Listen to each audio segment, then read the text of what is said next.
So, this week we mark a little more than a year to the COVID-19 pandemic and lockdown and quarantine becoming a part of our collective vocabulary.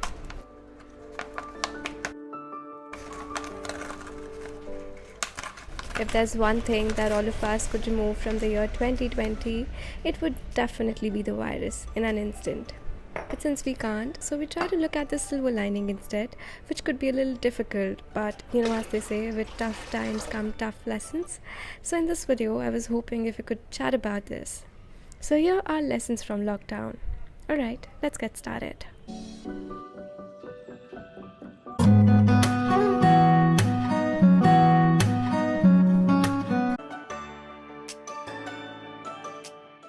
It's said that there needs to be darkness in order for there to be light. And with everything shut, cancelled, and taken away from us, had re-sparked the joy of small little moments. Happiness was no longer a job promotion or good grades or meeting the revenue targets. It was those small little things like a beautiful day with the sun shining, sipping a hot cup of tea or coffee, removing those paints and getting back to painting, reading that book that we've been waiting since so long but couldn't find time, becoming lockdown chefs, and the most important, spending quality time with our loved ones.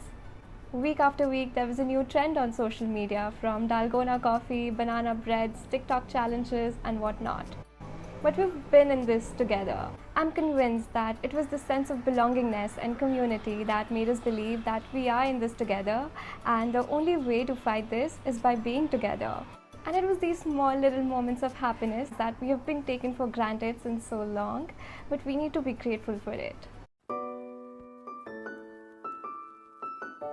We discovered a whole bunch of life skills that we never imagined that we could do.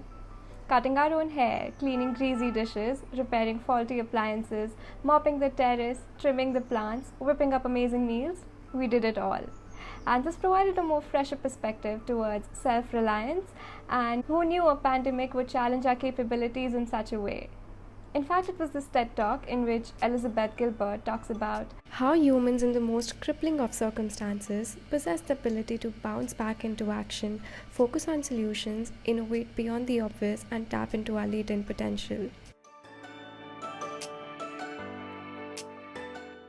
For years now, we've been living in this world that is powered by materialism and driven by ageless aspirations. We've been devouring more than we can digest, from information, travel, clothes, makeup, and the list goes on. I feel like these times taught us that we don't need a lot of stuff to lead a happy and a fulfilled life, which kind of shifted our mindset from mindless consumerism to conscious consumption.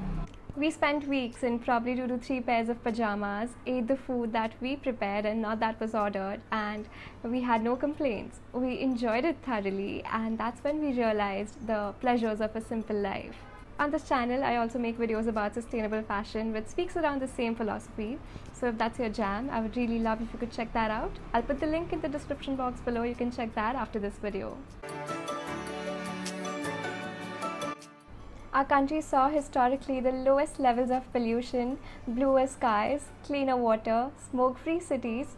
People enjoyed breathtaking views of Himalayas from their backyards, animals venturing out into the cities, dolphins returning to the docks. And that just happened because we were staying indoors and reducing our carbon footprints. And I believe this shouldn't be just a lockdown thing.